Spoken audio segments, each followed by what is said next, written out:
दोस्तों, नौकरी की गारंटी कहे जाने वाले कोर्स डीएलएड के संदर्भ में अगर हम बात करें तो लगातार आप सभी की कुछ कमेंट आ रहे हैं। एक समय ऐसा था जब इसका नाम परिवर्तित करके डीएलएड किया गया, यानी डीएलएड से पहले जब बीटीसी था तो उस समय अगर कोई भी अभ्यर्थी बीटीसी की डिग्री ले रहा था तो उस समय एक जो है लगभग जितने भी अभ्यर्थी बीटीसी कर रहे थे तो ऐसा प्रतीत हो रहा था कि ये भविष्य के भावी शिक्षक हैं।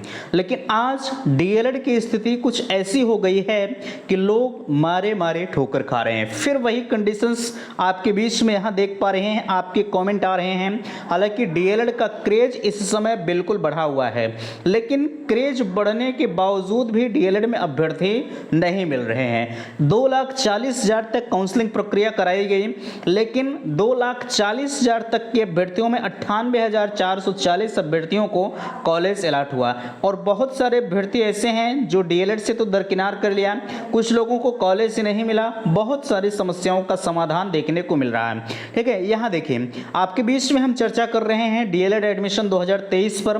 पीएनपी सचिव का लाइव बयान 23 बैच फर्स्ट सेमेस्टर एग्जाम कब होंगे। पहले चरण की काउंसलिंग जो है फाइनली समाप्त हो चुकी है। कल कॉलेज वाले सारा डाटा पीएनपी को पेश करेंगे। तो आप सभी के कुछ कमेंट आ रहे हैं कि भैया आखिरकार एग्जाम हमारा कब होगा। यहाँ हम बात करें सेकंड काउंसलिंग कब तक, आज एक आदेश आया हुआ है जो कि पेपर कटिंग मैंने आपको पहले ही दिखा दिया है। डायरेक्ट एडमिशन नहीं होगा ऐसे आपके सवाल आ रहे हैं। कुछ लोग अफवाहों भरी चीजें आपके बीच में शेयर कर रहे हैं। उसके नीचे देखिए कहा जा रहा है कि देखिए कॉलेज वाले कर रहे डायरेक्ट एडमिशन, इसके क्या प्रावधान है। अभी फिलहाल के लिए डायरेक्ट एडमिशन का तो कोई भी नोटिस नहीं आया है, लेकिन बहुत सारे कॉलेज वाले डायरेक्ट एडमिशन की प्रक्रिया को अपना रहे हैं। क्या ऐसा संभव है? 100% अटेंडेंस पर सवाल आपके बीच में लगभग हमें लगता है कि 3-4 दिनों पहले एक अपडेट्स वायरल की जा रही थी जिसमें 100% अटेंडेंस का जो है बातें कहा जा रहा था। यहाँ देखिए 10,000 रुपये काउंसलिंग प्लस अलॉटमेंट फीस पर सवाल, 45,000 में डीएलएड कंप्लीट, और यहाँ बातें कही जा रही हैं दलालों से सावधान। तो फाइनली इन सभी मुद्दों पर चर्चा करेंगे। दोस्तों, मैं हूं संजय, आप सभी का स्वागत करता हूं, अभिनंदन करता हूं आज के अपने इस वीडियो पर। मैं निवेदन करूंगा कि चैनल पर पहली बार विजिट कर रहे हैं तो प्लीज चैनल को सब्सक्राइब जरूर करेंगे। सबसे पहले मैं आपको बताना चाहूंगा कि आपके लिए व्हाट्सएप ग्रुप दिया जा रहा है जिसकी लिंक मैंने डिस्क्रिप्शन बॉक्स में दे रखी है। अगर आपको व्हाट्सएप ग्रुप ज्वाइन करना है तो बिल्कुल आप व्हाट्सएप ग्रुप को ज्वाइन कर लीजिएगा और आपके डीएलएड प्रथम सेमेस्टर के हैंड रिटन नोट्स के साथ लाइव क्लासें और लाइव क्लासें के साथ साथ जो है model paper plus previous year paper सिर्फ और सिर्फ 220 रुपये में उपलब्ध है। अगर आपको कोर्स को ज्वाइन करना है 220 रुपये में बहुत सारी चीज़ें आपको मिल रही हैं। उन सभी चीज़ों को अगर आप प्राप्त करना चाहते हैं तो मैंने लिंक डिस्क्रिप्शन बॉक्स में सबसे पहली लिंक है, आप 220 रुपये पेमेंट करके आप जो है टेलीग्राम चैनल को ज्वाइन करें और वहां से अपने पढ़ाई को और बेहतरीन बना सकते हैं। मैं दावा करता हूं कि अगर कोर्स को परचेज कर रहे हैं तो 95% नंबर से आपको कोई रोक नहीं सकता। ठीक है, लेकिन जितना कहा जाएगा भैया उतना करना होगा। अब ऐसा नहीं कि मैं आपको सिर्फ कोर्स दे दूं और आप जो है एको क्लास से नहीं रहे, तो ये गलत हो जाएगा। ठीक है, चलिए यहाँ देखिए आपके बीच में जो 23 बैच फर्स्ट सेमेस्टर की एग्ज़ाम की बातें कही जा रही थी। आपको पता है 21 नवंबर से आपके सेमेस्टर की शुरुआत है। अब 21 नवंबर से 6 महीना आप जोड़ सकते हैं। जिस दिन 6 महीना बीतेगा उसके बाद ही आपके एग्ज़ाम कराए जाएंगे। हमें लगता है कि 21 मई को आपका 6 महीना कंप्लीट होगा। तो ये मानकर चलिएगा मई के लास्ट तक वैसे होने के चांसेस तो कम रहेंगे। जून में 100% आपके एग्ज़ाम हो जाएंगे। ठीक है, लेकिन अब जून में कब तक होंगे इसका एग्जैक्ट पता किसी को नहीं है। आप टारगेट करिएगा लास्ट मई को, भले ही आपका एग्जाम जून में चला जाए।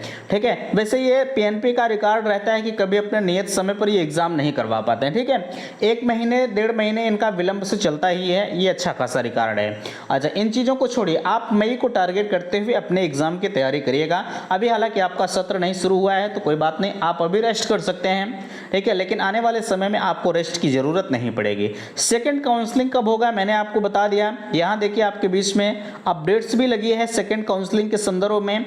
आपकी काउंसलिंग जो है वो 26 अक्टूबर से शुरू होगी, जो कि मैंने आपको बहुत पहले बता दिया था। अच्छा, इस पर मुझे थोड़ा सा शक इसलिए था कि जब तक हम कोई चीज़ ऑफिशियल नहीं देख लेते तब तक हम आपके बीच में प्रूफ नहीं करते। तो हालांकि वो चीज़ें अभी ऑफिशियल नहीं थे, इसलिए मैं आपको नहीं बता रहा था। हालांकि बता भी दिया था, ऐसा नहीं है, ठीक है, लेकिन थोड़ा सा कॉन्फिडेंस लेवल जो था वो कम था। लेकिन आज जाके ये चीज़ें क्लियर हो गई हैं कि आपकी जो सेकंड काउंसलिंग है वो 26 अक्टूबर से ही कराई जाएगी। ये बिल्कुल अटल सत्य है, ठीक है। आप कह रहे थे शेड्यूल कब जारी होगा। शेड्यूल के संदर्भ में मैं आपसे बताऊं तो मानकर चलिएगा 22-23 तारीख में, 20 से 22-23 में आपका जो काउंसलिंग शेड्यूल है वो जारी कर दिया जाएगा, ठीक है। अब यहाँ डायरेक्ट एडमिशन नहीं होगा, ध्यान दीजिएगा, ये निराधार है। मैंने आपको बताया है सेकेंड काउंसलिंग के बाद ही डायरेक्ट एडमिशन का नंबर आता है। अच्छा, कुछ दिन पहले एक अपडेट्स आ रही थी कि डायरेक्ट एडमिशन नहीं होगा।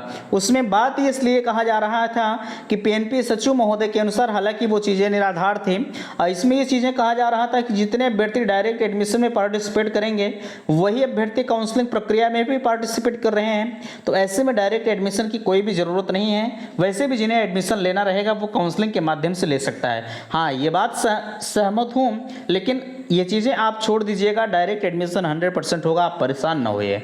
अच्छा, यहाँ कॉलेज वाले अभी से डायरेक्ट एडमिशन ले रहे हैं, ध्यान दीजिएगा। भले ही कॉलेज वाले डायरेक्ट एडमिशन की बातें कर रहे हैं, लेकिन उनके पास अभी सेकंड काउंसलिंग का पूरा जो प्रोफार्मा है वो बचा हुआ है। आप कॉलेज वाले भले कह रहे हैं कि मैं डायरेक्ट एडमिशन ले रहा हूँ, लेकिन वो सेकंड काउंसलिंग में आपकी काउंसलिंग कर देंगे और फाइनली वही कॉलेज इन्हें मिल जाएगा जो कॉलेज वो लॉक करेंगे। इसलिए आप परेशान ना होइएगा, कॉलेज के संपर्क में आप बने रहिएगा, ठीक है। जो आप स्कॉलरशिप के बारे में कह रहे थे कि स्कॉलरशिप नहीं आएगी डायरेक्ट एडमिशन वालों को, ऐसा कुछ नहीं है। ये भी परीक्षा नियामक प्राधिकारी के तहत ही होते हैं, ये गलत नहीं होता, ठीक है। 100% अटेंडेंस पर सवाल, यूपी डीएलएड में 75% का प्रावधान है कि 75% उपस्थिति आपकी अनिवार्य है। 100% ये बिहार की बातें थी कि 100% उपस्थिति जो है वो बिहार में लागू होगा। यूपी में आपकी 75% अगर है तो आपके लिए मस्ट है, ठीक है। अब यहाँ देखिए 10,000 रुपये काउंसलिंग और अलॉटमेंट फीस पर सवाल आप कर रहे थे। ध्यान दीजिएगा, जिनके भी 10,000 रुपये काउंसलिंग और अलॉटमेंट के जमा हैं और वो एडमिशन नहीं लिए हैं, तो उनका सब कुछ जो सिस्टम है वो जो पेमेंट आपने कर दिया है वो आपका रिफंड नहीं होगा। अगर आप अगले फेज में जाते हैं तो दोबारा से आपको 5,000 रुपये का पेमेंट करना पड़ेगा। उसके बाद आप अगले फेज यानी सेकंड फेज में पार्टिसिपेट कर पाएंगे, अन्यथा की स्थिति में आप इस दौर से बाहर हो जाएंगे, ठीक है। अब यहाँ 45,000 में डीएलएड कंप्लीट की बातें आपके बीच में तमाम लोग टहल रहे हैं दलालों के रूप में। लोग कह रहे हैं कि मैं 30,000 में करवा दूंगा। अभी कल मेरे पास एक बच्चा कॉल किया कि भैया कॉलेज वालों ने पैसा ले लिया और पैसे की मांग कर रहे हैं, ठीक है, किसी के माध्यम से एडमिशन हुआ था। लेकिन मैं आपसे कहना चाहूँगा, मैंने आपके लिए बेहतरीन ऑफर प्रोवाइड किया है। अगर आप 45,000 में दोनों साल कंप्लीट कर रहे हैं तो आपके लिए बेहतर है। अगर इच्छुक हैं तो बिल्कुल आप मेरे पास कॉल करिएगा, 94523353। ये नंबर मैं आपके बीच में प्रोवाइड कर रहा हूं। आप इस नंबर पर इसके संदर्भ में पूरी डिटेल्स ले सकते हैं। 45,000 से आपको 1 रुपया एक्स्ट्रा नहीं देना होगा, ठीक है। यहाँ इनसे सावधान रहिएगा, हो सकता है आपको आगे चलकर पछताना ना पड़ जाए, इसलिए इनके संबंध में आप बिल्कुल भी मत जाइएगा, ठीक है। यहाँ मैं आपको फुल प्रूफ गारंटी भी दिलवाऊंगा, लिखित तौर पर यह आपको देंगे कि 45,000 से 1 रुपया हम आपका एक्स्ट्रा नहीं लेंगे। अगर आप इच्छुक होंगे तो मुझे जरूर बताइएगा, ठीक है। तो आशा करते हैं दी गई जानकारी से आप संतुष्ट हैं। प्लीज़ वीडियो को लाइक कीजिएगा, शेयर कीजिएगा और चैनल पर पहली बार विजिट किए हैं तो चैनल को सब्सक्राइब जरूर कीजिएगा। वीडियो समाप्त करते, थैंक्स, धन्यवाद।